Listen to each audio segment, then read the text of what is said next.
മതാധിപത്യം ഇല്ലാത്ത മതേതര കക്ഷികൾ ഒന്നിച്ചു നിൽക്കണം. ജയിച്ചാൽ മലപ്പുറം ജില്ലാ വിഭജനത്തിന് ശ്രമിക്കുമെന്നും മലപ്പുറം മണ്ഡലത്തിൽ സ്വതന്ത്ര സ്ഥാനാർത്ഥിയായി മത്സരിക്കുന്ന OPK അബ്ദുൽ ഗഫൂർ മാസ്റ്റർ.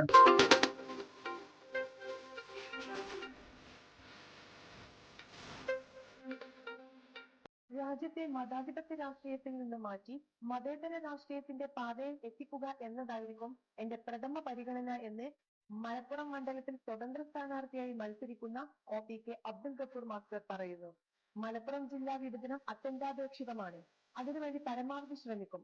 മലപ്പുറം മുനിസിപ്പാലിറ്റിയും സമീപ പഞ്ചായത്തുകളെയും കൂട്ടിയിണക്കി മലപ്പുറം കോർപ്പറേഷൻ രൂപീകരിക്കുക എന്നത് ഇനിയും വൈകിക്കൂടാ. അതിനുവേണ്ടിയും ഞാൻ ജയിച്ചാൽ ശ്രമിക്കും. 95% ആളുകളും രാഷ്ട്രീയ പാർട്ടികളിൽ വിശ്വസിക്കുന്ന ഈ കേരളത്തിൽ പ്രബലമായ 2 മുന്നണികൾ ഈ തെരഞ്ഞെടുപ്പിൽ അധികാരം കയ്യിലാക്കാൻ വേണ്ടി മത്സരിക്കുക. അതോടൊപ്പം തന്നെ ഇന്ത്യ ആകെ ശക്തി പ്രാപിച്ച് കഴിഞ്ഞ 12 വർഷമായി രാജ്യം ഭരിക്കുന്ന ഭൂരിപക്ഷ വർഗീയ ഫാസിസ്റ്റ് കക്ഷി കേരളത്തിലും ക്രമേണ അധികാര സ്ഥാനങ്ങളിലേക്ക് എത്തിക്കൊണ്ടിരിക്കുകയാണ്. തിരുവനന്തപുരം കോർപ്പറേഷൻ ഭരിക്കുന്നത് BJP ആണ്. തൃശ്ശൂരിൽ നിന്നുള്ള പാർലമെൻറ്റ് അംഗം BJP ആണ്. 35 പഞ്ചായത്തുകൾ പ്രസിഡന്റുമാർ BJP ആണ്. ഇവിടെ മാർക്സിസ്റ്റ് പാർട്ടിയും മുസ്ലിം ലീഗും കോൺഗ്രസും ഒക്കെ ഞങ്ങൾ ശക്തിയുള്ള സ്ഥലങ്ങളിൽ വർഗീയത വളരില്ല എന്നാണ് പറയാറുള്ളത്. പക്ഷേ കേരളത്തിലെ അഭ്യസ്ത വിദ്യർക്കിടയിലടക്കം ഈ ഭൂരിപക്ഷ വർഗീയ ന്യൂനപക്ഷ വർഗീയ ചിന്താഗതികൾ വളർന്നു വരികയാണ്. ഇതിന് കാരണം രാഷ്ട്രീയത്തിൻ്റെ അടിത്തറ മതമാക്കിയതാണ്. ഒരിക്കലും ബഹുജാതി മത വർഗവർണ്ണ വൈവിധ്യങ്ങളുള്ള ഇന്ത്യ രാജ്യത്തിന് യോജിച്ച രാഷ്ട്രീയമല്ല മതാധിഷ്ഠിത രാഷ്ട്രീയം. അങ്ങനെ ഓരോ മതക്കാരും വ്യത്യസ്ത രാഷ്ട്രീയക്കാരായി വ്യത്യസ്ത രാഷ്ട്രീയ പാർട്ടി രൂപീകരിച്ചാൽ ഇന്ത്യ എന്നും ഭൂരിപക്ഷ മതക്കാർക്കേ ഭരിക്കാൻ കഴിയും. അത് ഇന്ത്യയെ മതേതരത്വത്തിൽ നിന്ന് ക്രമേണ മതാധിപത്യത്തിലേക്ക് മാറ്റും. അതിൻ്റെ അപകടമാണ് ഇപ്പോൾ നമ്മൾ കണ്ടുകൊണ്ടിരിക്കുന്നത്. പ്രബല ന്യൂനപക്ഷത്തെ ഇന്ത്യയിലെ പൗരത്വം പോലും നിഷേധിക്കുന്ന രീതിയിലുള്ള നിയമങ്ങൾ നമ്മുടെ പാർലമെൻറ്റിൽ വന്നുകൊണ്ടിരിക്കുകയാണ്. അപ്പോൾ ഭൂരിപക്ഷ വർഗീയതയുടെ ശക്തി കുറക്കാൻ അവരെ തടുത്തു നിർത്താൻ ഒരിക്കലും ന്യൂനപക്ഷങ്ങൾ മതപരമായി സംഘടിച്ച പ്രത്യേക പാർട്ടിയായിട്ട് കാര്യമില്ല. മലബാർ പ്രദേശങ്ങളിൽ മുസ്ലിം ന്യൂനപക്ഷവും തിരുവിതാംകൂർ പ്രദേശങ്ങളിൽ ക്രിസ്ത്യൻ ന്യൂനപക്ഷവും പ്രത്യേക രാഷ്ട്രീയ പ്രസ്ഥാനങ്ങളായി മുന്നണികളുടെ ഭാഗമായി അധികാരം കൈയാളുന്നത് ചൂണ്ടിക്കാണിച്ചുകൊണ്ടാണ് ഇവിടെ ഭൂരിപക്ഷ ഫാസിസ വർഗീയ സംഘടന വളരുന്നത്. ഞാൻ ഈ തെരഞ്ഞെടുപ്പിൻ്റെ മുഖ്യ രാഷ്ട്രീയ വിഷയമായി ഉന്നയിക്കുന്നത് രാഷ്ട്രീയത്തെ മതത്തിൽ നിന്ന് മോചിപ്പിച്ച് മതേതര ശക്തികൾ മതേതരത്വത്തിലേക്ക് തിരിച്ചു കൊണ്ടുവരണം. എങ്കിൽ മാത്രമേ ഇന്ത്യയിൽ ഈ മതസൗഹാർദ്ദവും മതേതരത്വവും നിലനിൽക്കൂ എന്നുള്ളതാണ്. മറ്റൊന്ന്, മാറി മുന്നണികളെ ഭരണത്തിൽ പരീക്ഷിക്കുന്നവരാണ് കേരളീയർ. ഇനി കേരളത്തിന് പുറത്ത് ഒരേ മുന്നണിയിൽ തമിഴ്നാട്ടിലെ DMKയുടെ കീഴിലൊക്കെ CPMഉം കോൺഗ്രസും ഒരു മുന്നണിയാണ്. രാജസ്ഥാനിൽ CPMഉം കോൺഗ്രസും ഒരു അങ്ങനെയാണ്. പശ്ചിമ ബംഗാളിൽ ഇടതുമുന്നണിയും കോൺഗ്രസും ഒരേ മുന്നണിയാണ്. പക്ഷെ കേരളത്തിൻ്റെ അധികാരം പിടിച്ചെടുക്കാൻ വേണ്ടി ഈ മുഖ്യ മതേതര പാർട്ടികൾ അങ്ങോട്ടും ഇങ്ങോട്ടും പരസ്പരം ആരോപണം ഉന്നയിച്ചുകൊണ്ട് ഇവിടെ ഭിന്നിച്ച് മത്സരിക്കുകയാണ്. ഇതാണ് ഇവിടുത്തെ വർഗീയ ശക്തികൾ മുതലെടുക്കുന്നത്. ഈ പ്രബല കക്ഷികൾ അധികാരത്തിൽ വരാൻ വേണ്ടി എല്ലാത്തരം വർഗീയതകളോടും എല്ലാത്തരം തീവ്ര നിലപാടുകളോടും സന്ധി ചെയ്യുകയാണ്.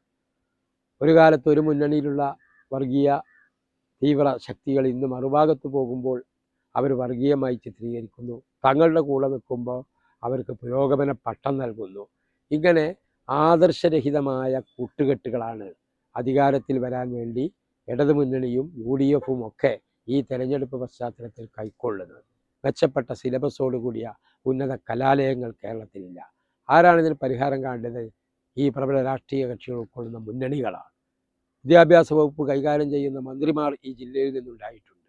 എന്നിട്ട് പോലും വിദ്യാഭ്യാസ രംഗത്ത് SLC പാസ്സാകുന്ന മുഴുവൻ കുട്ടികൾക്കും ഫുൾ A+ കിട്ടുന്ന കുട്ടികൾക്കും അവരിഷ്ടപ്പെടുന്ന കോഴ്സുകളിൽ ഇഷ്ടപ്പെട്ട സ്കൂളുകളിൽ ചേരാനുള്ള സീറ്റുകൾ ഈ മലപ്പുറം ജില്ലക്ക് അന്യമാണ്. അതുപോലെ 200-300 ആളുകൾക്ക് തൊഴിൽ നൽകുന്ന ഒരു വലിയ വ്യവസായ സ്ഥാപനം ഇന്ന് മലപ്പുറം ജില്ലയിൽ ഇല്ല. വ്യവസായ വകുപ്പ് കൈകാര്യം ചെയ്ത മന്ത്രിമാർ ഈ ജില്ലയിലുണ്ടായിട്ടുണ്ട്. പക്ഷെ അവർ ഈ ജില്ലയുടെ പിന്നോക്കാവസ്ഥക്ക് പരിഹാരം കാണുന്നില്ല. ആരോഗ്യ മേഖലയിൽ വലിയ 1-ാം സ്ഥാനത്താണ് കേരളമെന്ന് അവകാശപ്പെടുമ്പോഴും നമ്മുടെ മന്ത്രിമാരടക്കം വിദഗ്ധ ചികിത്സയ്ക്ക് വേണ്ടി അമേരിക്കയിലേക്ക് പോകുന്ന കാഴ്ചയാണ് നമ്മൾ കാണുന്നത്. അതുപോലെ ഉന്നത കലാലയങ്ങളും എല്ലാ മേഖല എടുത്തു നോക്കിയാലും ഈ ഇരു മുന്നണികളും മാറി മാറി ഭരിച്ച കേരളത്തിൽ അതിനുള്ള അടിസ്ഥാന സൗകര്യങ്ങൾ ഇവരുണ്ടാക്കുന്നില്ല. പരസ്പരം കുറ്റപ്പെടുത്തി പരസ്പരം പ്രതിപക്ഷത്തിരിക്കുമ്പോൾ സമരം ചെയ്യുന്ന മാത്രമാണ് ചെയ്യുന്നത്. ജനങ്ങളിൽ നിന്ന് പരമാവധി നികുതി പിരിക്കുന്നു. നല്ലൊരു ഹോട്ടലിൽ കയറി ഭക്ഷണം കഴിച്ചാൽ നമ്മൾ GST ഭക്ഷണത്തിന് പോലും കൊടുക്കുന്നു. വീട്ടുനികുതി കൊല്ലം കൊല്ലം വർദ്ധിക്കുന്നു. വൈദ്യുത ചാർജ് ഓരോ സർക്കാരിൻ്റെ കാലത്ത് 3-4 കൊല്ലം കൂടുന്നു, 3-4 പ്രാവശ്യം വർദ്ധിപ്പിക്കുന്നു. KSRTC ബസ്സിലെ ടിക്കറ്റിന്മേൽ പോലും സെസ് ഈടാക്കുന്നു. പെട്രോളിനും ഡീസലിനും സെസ് ഈടാക്കുന്നു. ജനങ്ങൾ നികുതി കൊടുത്ത് ആ ഭാരം മുഴുവൻ വഹിക്കുന്നത് നാട്ടിൻ്റെ പുരോഗതിക്ക് വേണ്ടിയാണ്.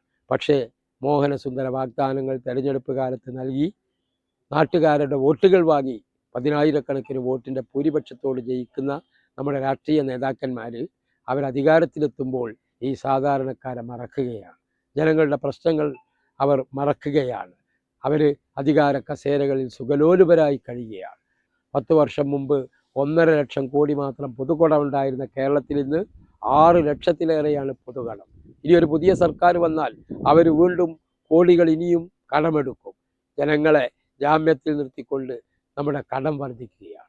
ഈ കടമെടുക്കുന്ന പണം സംസ്ഥാനത്തിന് വരുമാനമായി വരുന്ന നല്ല കാര്യങ്ങൾക്ക് ചെലവഴിക്കാതെ ധൂർത്ത് നടത്താനും ആഡംബരം നടത്താനുമാണ് നമ്മുടെ മുന്നണി സർക്കാരുകൾ ചെലവാക്കുന്നത്. എന്നിട്ട് സാമ്പത്തിക പ്രതിസന്ധിയുടെ പേരിൽ അങ്ങോട്ടും ഇങ്ങോട്ടും കുറ്റപ്പെടുത്തുകയും ചെയ്യും.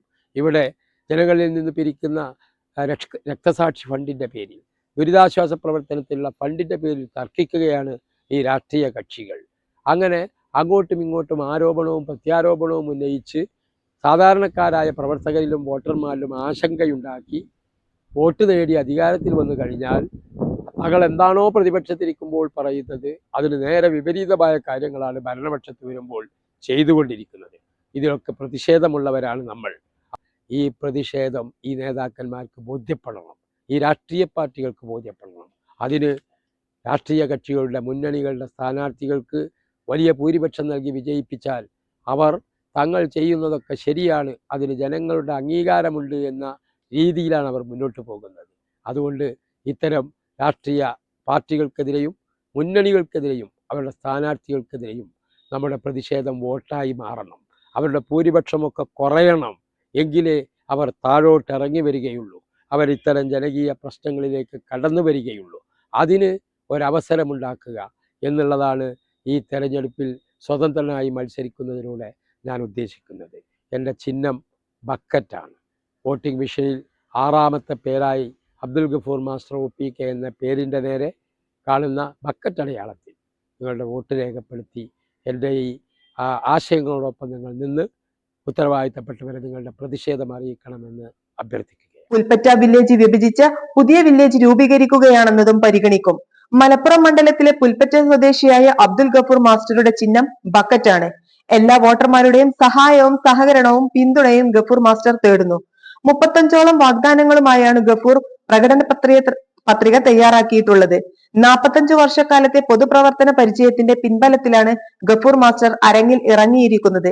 വ്യക്തമായ കാഴ്ചപ്പാടുകളോടെ മുന്നണി സംവിധാനങ്ങളുടെ മുഖംമൂടികൾ അഴിച്ചു കാണിക്കാനുള്ള ഒരു പോരാട്ടം കൂടിയാണിത് എന്ന് അദ്ദേഹം പറയുന്നു. Irfana, SS news, Malappuram.